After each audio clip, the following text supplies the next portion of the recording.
Once you change your philosophy, you change your thought pattern. Once you change your thought pattern, you change your attitude. Once you change your attitude, it changes your behavior pattern. And then you go on into some action. As long as you got a sit-down philosophy, you'll have a sit-down thought pattern. And as long as you think that old sit-down thought, you'll be in some kind of sit-down action. They'll have you sitting in everywhere. It's not so good to refer to what you're going to do as a sit-in. That right there castrates you. Right there it brings you down. What goes with it? Think of the image of someone sitting. An old woman can sit. An old man can sit. A chump can sit. A coward can sit. Anything can sit. Well, you and I have been sitting long enough, and it's time today for us to start doing some standing and some fighting to back that up.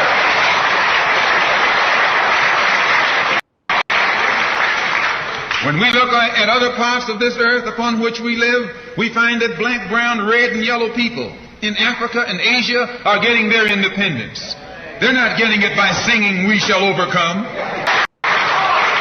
America is just as much a colonial power as England ever was. America is just as much a colonial power as France ever was. In fact, America is more so a colonial power than they, because she's a hypocritical colonial power behind it. What do you call second-class citizenship? Why, that's colonization. Second-class citizenship is nothing but 20th century slavery. How are you going to tell me you're a second-class citizen? They don't have second-class citizenship in any other government on this earth. They just have slaves and people who are free. Well, this country is a hypocrite. They try and make you think they set you free by calling you a second-class citizen. No, you're nothing but a 20th century slave. Because Negroes have listened to the trickery and the lies and the false promises of the white man now for too long. And they're fed up. They've become disenchanted. They've become disillusioned. They've become dissatisfied. And all of this has built up frustrations in the black community that makes the black community throughout America today more explosive than all of the atomic bombs the Russians can ever invent. Whenever you got a racial powder keg sitting in your lap, you're in more trouble than if you had an atomic powder keg sitting in your lap. When a racial powder keg goes off, it doesn't care who it knocks out the way. Understand this, it's dangerous. This seems to be the year. Because what can the white man use now to fool us? He tricked you, had you marching down to Washington. Yes. Had you marching back and forth between the feet of a dead man named Lincoln and another dead man named George Washington, singing "We Shall Overcome." He made a chump out of you. He made a fool out of you. He made you think you were going somewhere, and you end up going nowhere but between Lincoln and Washington. So today our people are disillusioned. They've become disenchanted. They've become dissatisfied. And in their frustrations, they want action. That old Uncle Tom action is outdated.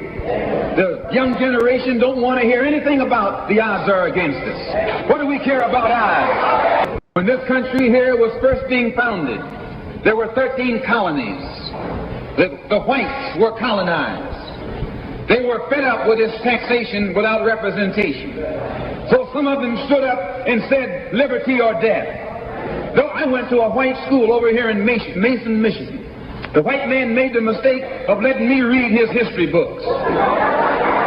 He made the mistake of teaching me that Patrick Henry was a patriot and George Washington wasn't nothing nonviolent about old Pat or George Washington. Liberty or death was what brought about the freedom of whites in this country from the English.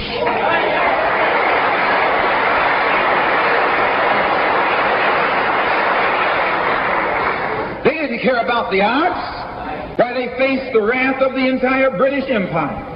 And in those days, they used to say that the British Empire was so vast and so powerful when the sun would never set on it. This is how big it was.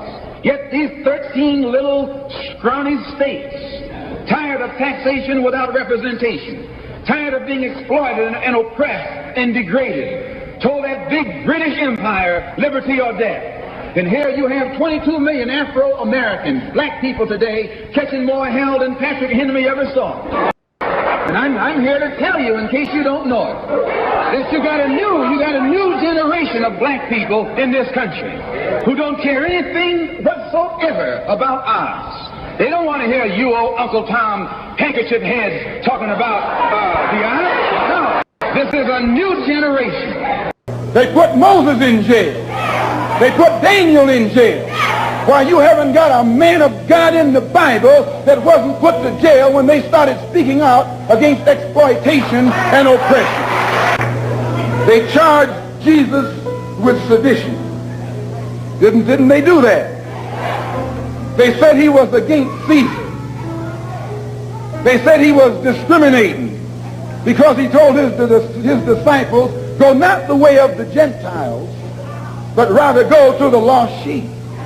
He discriminated. Don't go near the Gentiles, go to the lost sheep. Go to the oppressed. Go to the downtrodden. Go to the exploited. Go to the people who don't know who they are, who are lost from the knowledge of themselves, and who are strangers in a land that is not theirs. Go to those people. Go to the slaves. Go to the second-class citizens. Go to the ones who are suffering the brunt of Caesar's brutality. And if Jesus were here in America today, he wouldn't be going to the white man. The white man is the oppressor. He would be going to the oppressed. He would be going to the humble. He would be going to the lowly. He would be going to the rejected and the despised. He would be going to the so-called American Negro. Black and ethnic minorities, despite the fact that you like to refer to us as minorities, we are not a minority. We are the majority on the planet. And we outnumber Caucasians, who are a very small minority on the planet. We outnumber you a minimum of 11 to 1. That's the reality. But you think that you are a majority because you've convinced yourself of your white supremacy. And because you currently control the news media, and you currently control various strategic regions in geopolitics, you push yourself into the center of everybody's business, and you convince yourself that you are so numerous and you're so powerful and you're all consuming on the planet. But I have to say to you, this is just a myth. You are the minority on the planet. The black man is the majority. And if we thought like you, as I said before, you wouldn't be here.